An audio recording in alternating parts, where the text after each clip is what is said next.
ظالم سے لیا ظلم کا بدلہ نہ کسی وقت، ظالم سے لیا ظلم کا بدلہ نہ کسی وقت، مارا بھی تو اخلاق کی تلوار سے مارا۔ میرے نبی نے تو کسی سے بدلہ بھی نہیں لیا۔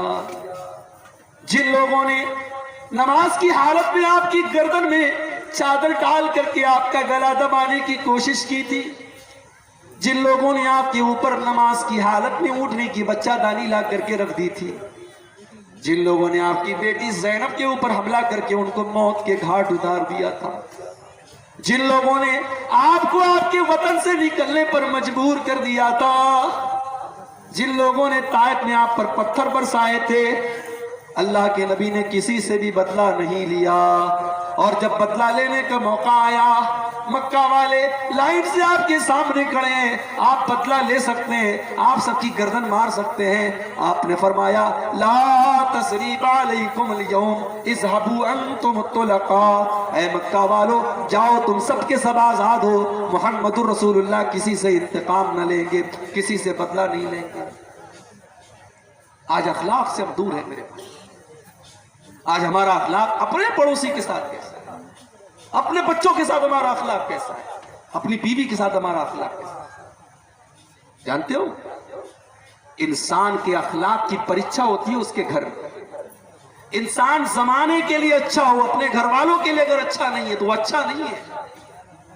اسی لیے اللہ کے پیارے نبی فرماتے ہیں خیرکم خیرکم لأہلہ وانا خیرکم لأہلی، تم میں سب سے بہترین انسان وہ ہے جو اپنے پریوار کے لیے اچھا ہو، اور وہ لوگوں میں اپنے پریوار کے لیے اچھا ہوں۔ میری 9 بیویاں ہیں، جا کر کے پوچھ لو میری کسی بیوی کو مجھ سے کوئی تکلیف نہیں ہے، میں 9 بیویوں کا شوہر ہوں، لیکن ساری بیویوں کو خوش رکھتا ہوں، سب کا حق ادا کرتا ہوں، سب کے ساتھ انصاف کرتا ہوں، میں اپنے گھر والوں کے لیے سب سے اچھا ہوں۔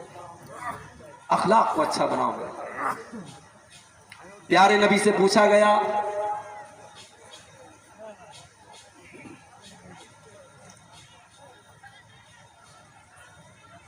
اللہ کے پیارے نبی سے پوچھا گیا اے اللہ کے نبی جنت میں کون سی چیز سب سے زیادہ لے کر کے جائے گی؟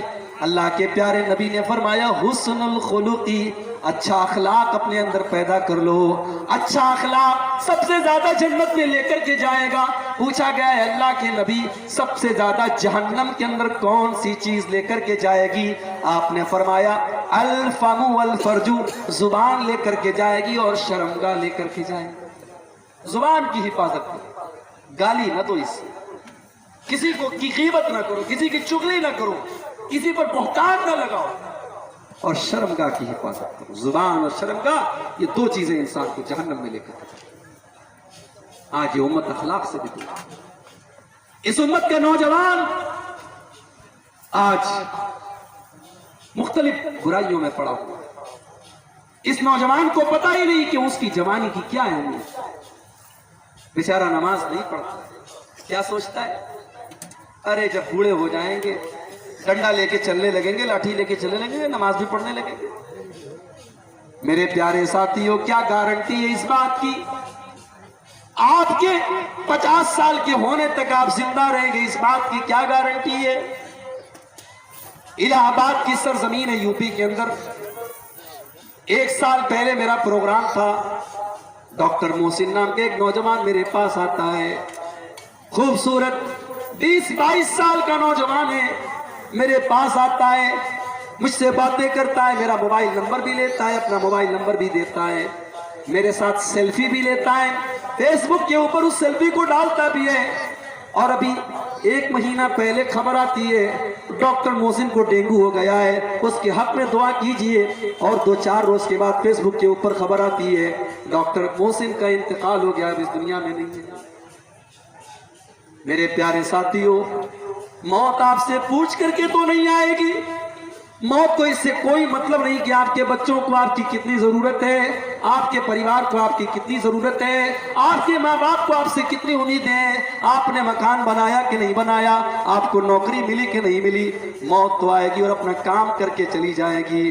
او لوگو اس جوانی کی قدر کر لو، اس جوانی کو اللہ کی رضا کے لیے گزارو، اس جوانی میں اللہ کو خوش کر لو، نماز کی پابندی جوانی میں کرو، اپنے چہرے کو داڑھی سے جوانی میں سجا لو، اپنے ماتھے کو سجدے کے نشان سے جوانی میں سجا لو۔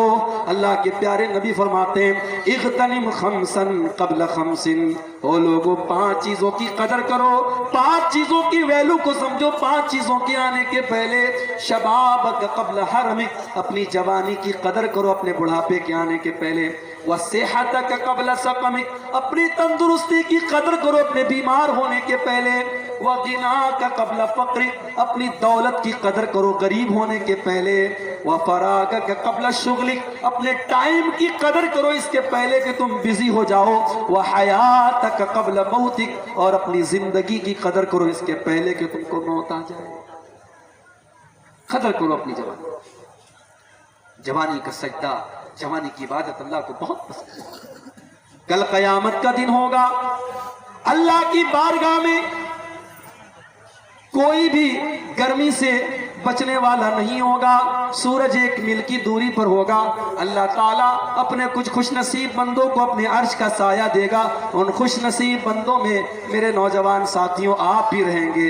شرط کیا ہے؟ شرط بس ایک ہے، وَشَابٌ نَشَا فِي عِبَادَةِ اللَّهِ، وہ نوجوان جس نے اپنی جوانی کو من مانے طریقے سے نہیں گزارا ہوگا، جس نے اپنی جوانی میں اللہ کی عبادت کی ہوگی، جس نے جوانی میں نماز کی پابندی کی ہوگی، جس نے جوانی کو مستانی نہیں بنایا ہوگا، جس نے جوانی کو زناکاری سے بچایا ہوگا، جس نے جوانی میں اپنے آپ کو شراب سے بچایا ہوگا، جس نے جوانی میں اپنے آپ کو نشے سے بچایا ہوگا، جس نے جوانی میں اپنے آپ کو عشق و محبت کے چکر سے بچایا ہوگا، اس نوجوان لڑکی اور لڑکے کو اللہ تعالیٰ قیامت کے دن اپنے عرش کا سایہ دے گا جس نے اپنی جوانی کی حفاظت کی ہو۔ اور آخری بات، اس امت کی پرابلم کی ایک بہت بڑی وجہ یہ بھی ہے میرے بھائی، اس امت کی عورتوں کا بھی۔ میری ماں بہنوں، آپ کو یہ سمجھنا پڑے گا کہ آپ کی ذمہ داری مردوں سے زیادہ ہے۔ ایک لڑکا اگر بگڑا تو ایک انسان بگڑا، ایک عورت اگر غلط راستے پر گئی تو ایک پورا پریوار غلط راستے پر جائے گا۔ عورت ماں بھی ہے، عورت بہن بھی ہے، عورت بیٹی بھی ہے، عورت بیوی بھی ہے۔ اسی لیے عورت کی تربیت پر خاص طور سے شریعت نے توجہ دی ہے۔ اگر عورت ماں ہے، اسلام یہ کہتا ہے اس کے قدموں کے نیچے جنت ہے۔ عورت اگر بیٹی ہے، اللہ کے نبی کہتے ہیں اس کی پرورش کرو تم جنت میں چلے جاؤ گے۔ عورت اگر بیوی ہے، اللہ کے نبی فرماتے تمہیں سکون پہنچاتی ہے۔ او میری پیاری ماں بہنوں، زیادہ کچھ نہیں کرنا ہے، بس 4 کام کر لو کامیاب ہو جاؤ۔ صرف 4 کام کرو، عورت کو 4 کام کر لے کامیاب ہے۔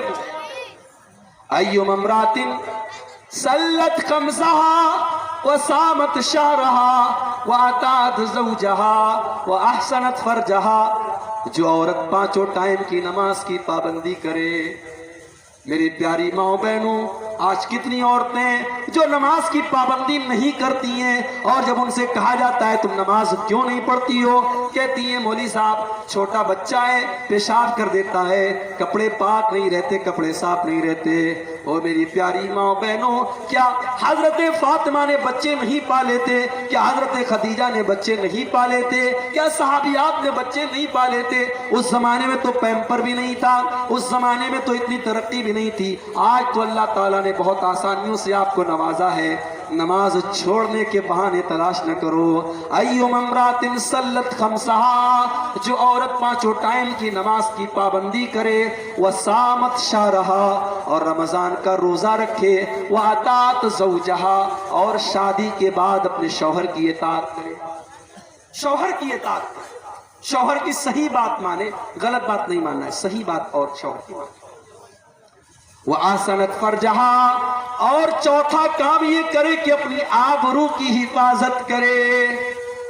جانتے ہو کپڑا جتنا سفید ہوتا ہے اس پر میل اتنا جلدی چڑھتا ہے۔ جیسے یہ کپڑا میں پہنے ہوں، یہ ہرے کلر کا کپڑا ہے، میلا بھی ہو جائے گا پتہ نہیں چلے گا۔ یہ وائٹ ہوتا بہت جلدی میلا ہو جائے گا۔ عورت کا کیریکٹر بھی سفید کپڑے کی طرح ہے، ایک معمولی سا غلط کام اس کے کیریکٹر کو داغدار بنا سکتا ہے۔ اللہ کے نبی نے فرمایا وَأَحْسَنَتْ فَرْجَهَا، جو عورت اپنی آبرو کی حفاظت کرے، اپنی شرمگاہ کی حفاظت کرے۔ میری پیاری ماں بہنوں، آج آپ سے غلط کام کروانے کے لیے شیطان نے بہت سارے جال بچھا کے رکھے ہیں۔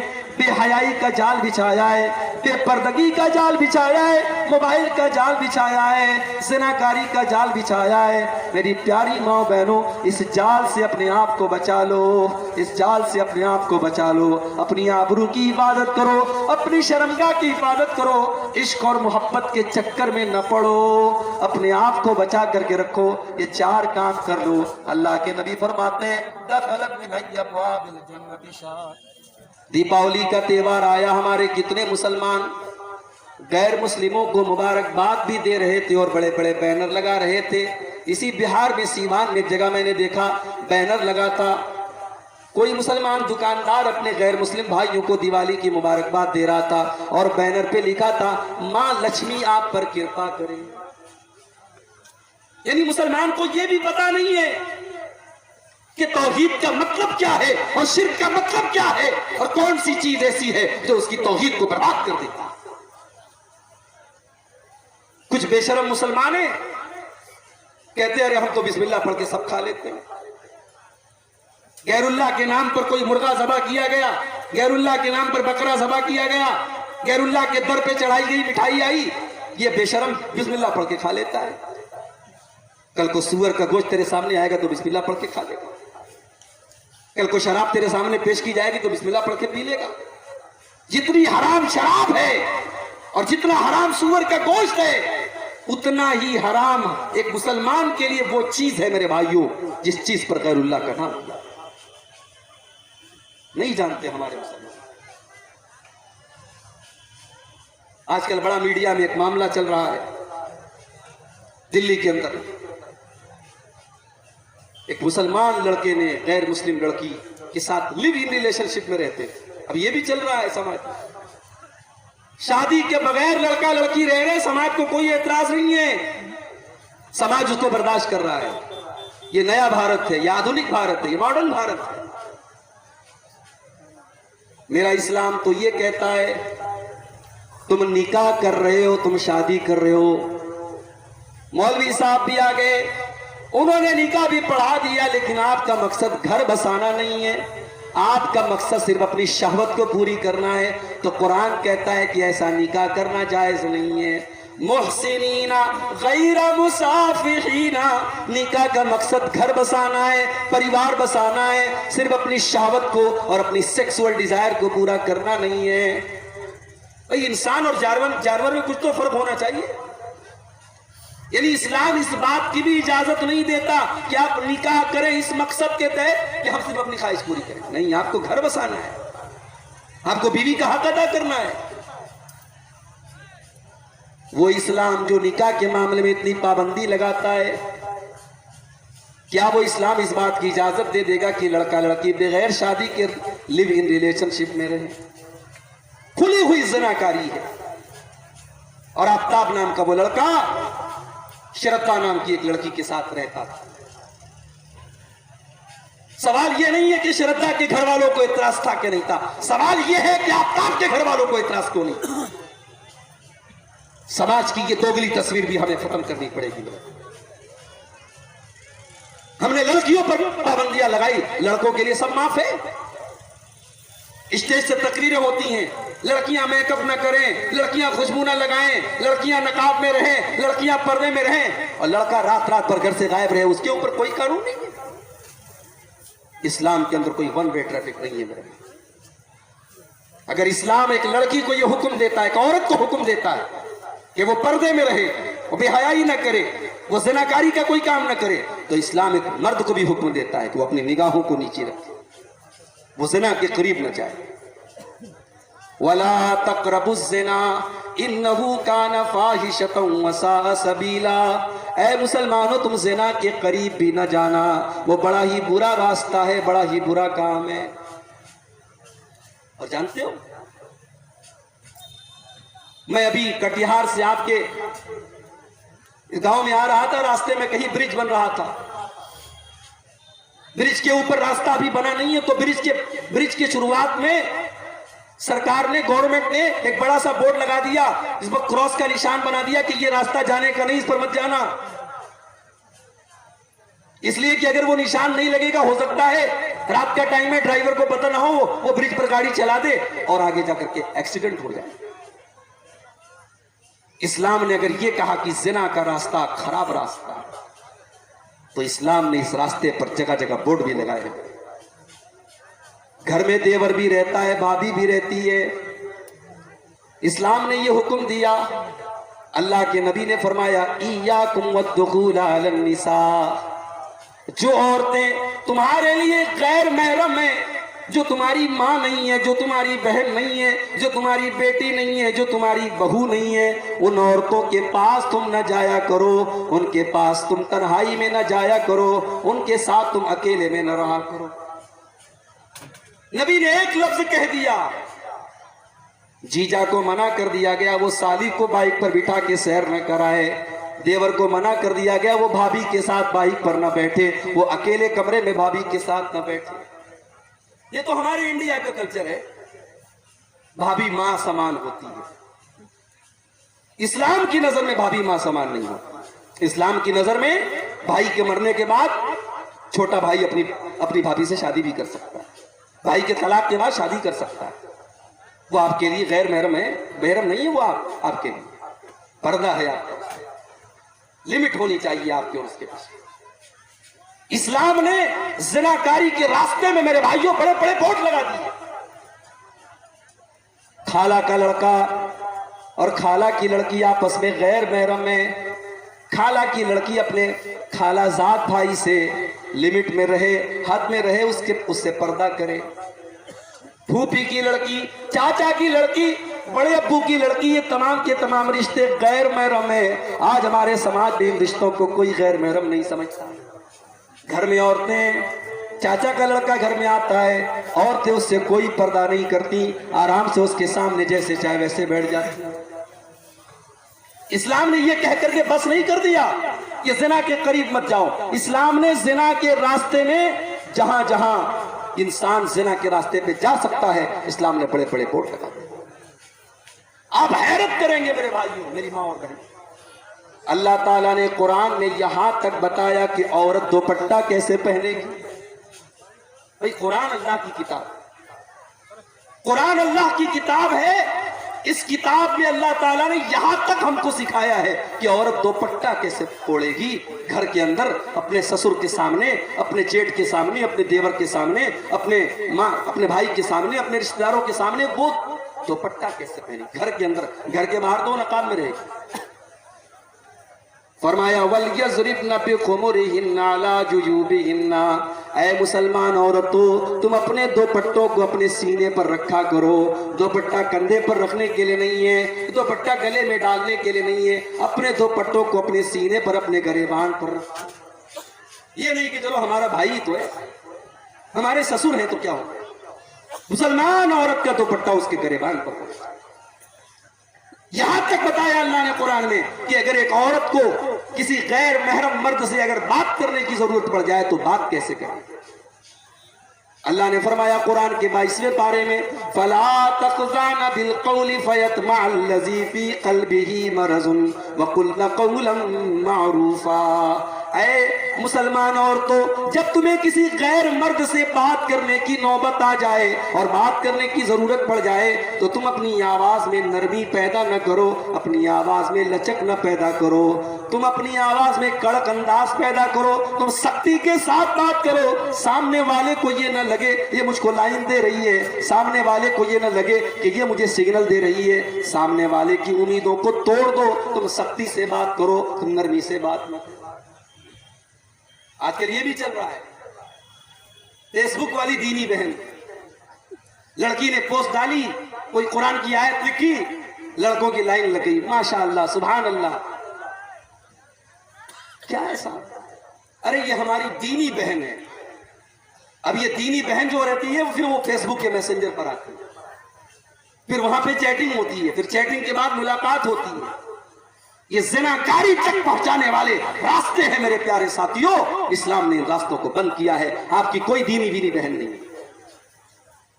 ویسے تو سارے انسان آپس میں ایک دوسرے کے بھائی ہیں، سب آدم کی اولاد ہے، سب حوا کی اولاد ہے. آپ کی بہن صرف آپ کی سگی بہن ہے جو آپ کی ماں کے پیٹ سے پیدا ہوئی ہے، یا آپ کی رضائی بہن ہے جس نے آپ کے ساتھ دودھ میں جو شریک ہوئی ہے. جس عورت کا دودھ آپ نے پیا ہے اس لڑکی نے بھی پیا، وہ آپ کی بہن ہے اور آپ کی سگی بہن ہے. باقی دنیا میں کوئی بہن نہیں ہے آپ کی. اس سے آپ کو پردہ، اس لڑکی کو آپ سے پردہ کرنا ہے اور آپ کو اس سے دور رہنا ہے. تو آفتاب نے اور شردا نے لیو ان ریلیشن شپ میں وہ زندگی گزار رہے تھے. اب کیا معاملہ ہوا اللہ عالم. میڈیا میں خبر، آپ میڈیا کو تو مسالہ ملنا چاہیے صاحب. مسلمان لڑکے کا نام مسلمان ہے، لڑکی کا ہندو ہے، اتنا کافی ہے میڈیا کے لیے. اس نے 28 ٹکڑے کیے تھے اپنی محبوبہ کے، اس کی لاش کے 28 ٹکڑے کیے اور اس کو فریز میں رکھا. اب میڈیا والوں کو نفرت پھیلانے کا ایک موقع مل گیا کہ مسلمان تو ایسے ہوتے ہیں. میرے بھائیوں، یہ حالات کیوں ہیں؟ عشق اور محبت کے نام پر آپ اپنی پوری کمیونٹی اور پوری قوم کو تباہی کے گڈھے کی طرف کیوں ڈال رہے ہیں؟ اسلام میں کوئی عشق نہیں ہے، اسلام میں محبت ہے. اور یہ محبت بھی کون سی محبت ہے؟ جو نکاح کے بعد ہوتی ہے. اسلام میں نکاح کے بعد محبت ہوتی ہے، محبت کے بعد نکاح نہیں ہوتا. اسلام میں لو میرج نہیں. اسلام کا یہ طریقہ ہی نہیں ہے کہ پہلے لڑکی کو پسند کرو پھر نکاح کرو. اسلام یہ کہتا ہے رشتہ دیکھو، لڑکی پسند آ جائے نکاح کرو، محبت کر کے نکاح کرو. یہ اسلام کا کانسیپٹ نہیں. اسلام میں لو میرج نہیں. اور اللہ کی قسم، جو محبت نکاح کے ذریعے پیدا ہوتی ہے وہ کالج کے کیمپس میں نہیں پیدا ہو سکتی، وہ ہاسٹل کے کمروں میں نہیں پیدا ہو سکتی، وہ کٹیہار کے پارکوں میں نہیں پیدا ہو سکتی، وہ ریسٹورنٹ میں نہیں پیدا ہو سکتی، وہ زنا کے اڈوں پر نہیں پیدا ہو سکتی. جو محبت نکاح کے ذریعے جنم لیتی. جانتے ہو نکاح والی محبت کیسی ہوتی ہے؟ 60 سال کا بوڑھا ہے، 50 سال کی بڑھیا ہے. نہ بڑھیا کے اندر اب کوئی خوبصورتی بچی ہے، نہ بڈھے کے اندر اب کوئی طاقت بچی ہے. لیکن بڑھیا کو کھانسی آتی ہے تو بوڑھا بے چین ہوتا ہے. بوڑھے کے پیٹ میں درد ہوتا ہے، بڑھیا بے چین ہو جاتی ہے. بڑھیا 2 دن کے لیے مائکے چلی جاتی ہے، بوڑھے کو رات میں نیند نہیں آتی. بوڑھے کے سر میں رات میں درد ہوتا ہے، بڑھیا اپنی نیند قربان کر کے اپنے شوہر کے سر کو دباتی ہے. یہ پیار ہے میرے بھائی، یہ ٹرو لو ہے، یہ محبت ہے. یہ محبت کس نے پیدا کی؟ اللہ نے محبت. وَمِنْ آيَاتِهِ أَنْ خَلَقَ لَكُم مِّنْ أَنفُسِكُمْ أَزْوَاجًا لِتَسْكُنُوا إِلَيْهَا وَجَعَلَ بَيْنَكُمْ مَوَدَّةً وَرَحْمَةً. میرے بندو، اللہ کی بہت بڑی نشانی یہ بھی ہے، اس نے تمہارے لیے تمہارے جوڑے بنائے، اس نے تمہارے لیے تمہاری بیویوں کو بنایا تاکہ تم ان سے سکون حاصل کرو. وَجَعَلَ بَيْنَكُمْ مَوَدَّةً وَرَحْمَةً. اور اللہ نے میاں بیوی کے درمیان محبت ڈال دی، رحمت ڈال دی. اللہ نے شوہر اور بیوی کے درمیان محبت پیدا کی. لڑکا لڑکی کو نہیں جانتا، اس نے کبھی شکل بھی شادی کے پہلے نہیں دیکھی تھی. اس کے ماں باپ گئے، لڑکی کو پسند کیا، نکاح ہو گیا. مولوی صاحب نے اللہ کا قرآن پڑھا، کلام پڑھا، نکاح ہو گیا. دونوں میں اتنی محبت ہو گئی، اتنی محبت ہو گئی کہ لڑکا اگر پردیس میں جانے لگتا ہے، لڑکی کی آنکھوں سے آنسو بہنے لگتے ہیں. وہ اپنے شوہر کی جدائی برداشت نہیں کر پاتی. اللہ نے فرمایا یہ محبت پیدا کرنے والے ہم ہیں. میرے بندو، یہ سچی محبت ہے، یہ سچا پیار ہے جو اس کے دل میں ہم نے ڈالا ہے، جو شوہر کے دل میں بیوی کے لیے ہم نے ڈالا، جو بیوی کے دل میں شوہر کے لیے ہم نے ڈالا. آج ہمارا نوجوان زنا کے اڈوں کی طرف جا رہا ہے. مسلمان لڑکیاں آج غیروں کے ساتھ بھاگ رہی ہیں، مرتد ہو. میرے پیارے ساتھیو، آج سب سے پہلے اپنے ایمان کی قدر کرو، اپنے ایمان کی اہمیت کو سمجھو، اپنی توحید کی اہمیت کو سمجھو. اپنے سر کو اللہ کے علاوہ کسی اور کے در پہ نہ جھکاؤ. بہت سے اہل حدیثوں کے گھر میں بھی تعویذ پہنا جا رہا ہے. بچوں کی مالش ہو رہی ہے، ماں پیشانی پر ٹیکا لگاتی ہے. پوچھو ٹیکا کیوں لگاتی ہو؟ کہتی ہے نظر نہ لگ جائے. بچہ بیمار ہو گیا، گلے میں کالے رنگ کا دھاگا باندھ دیتی. بچی بیمار ہو گئی،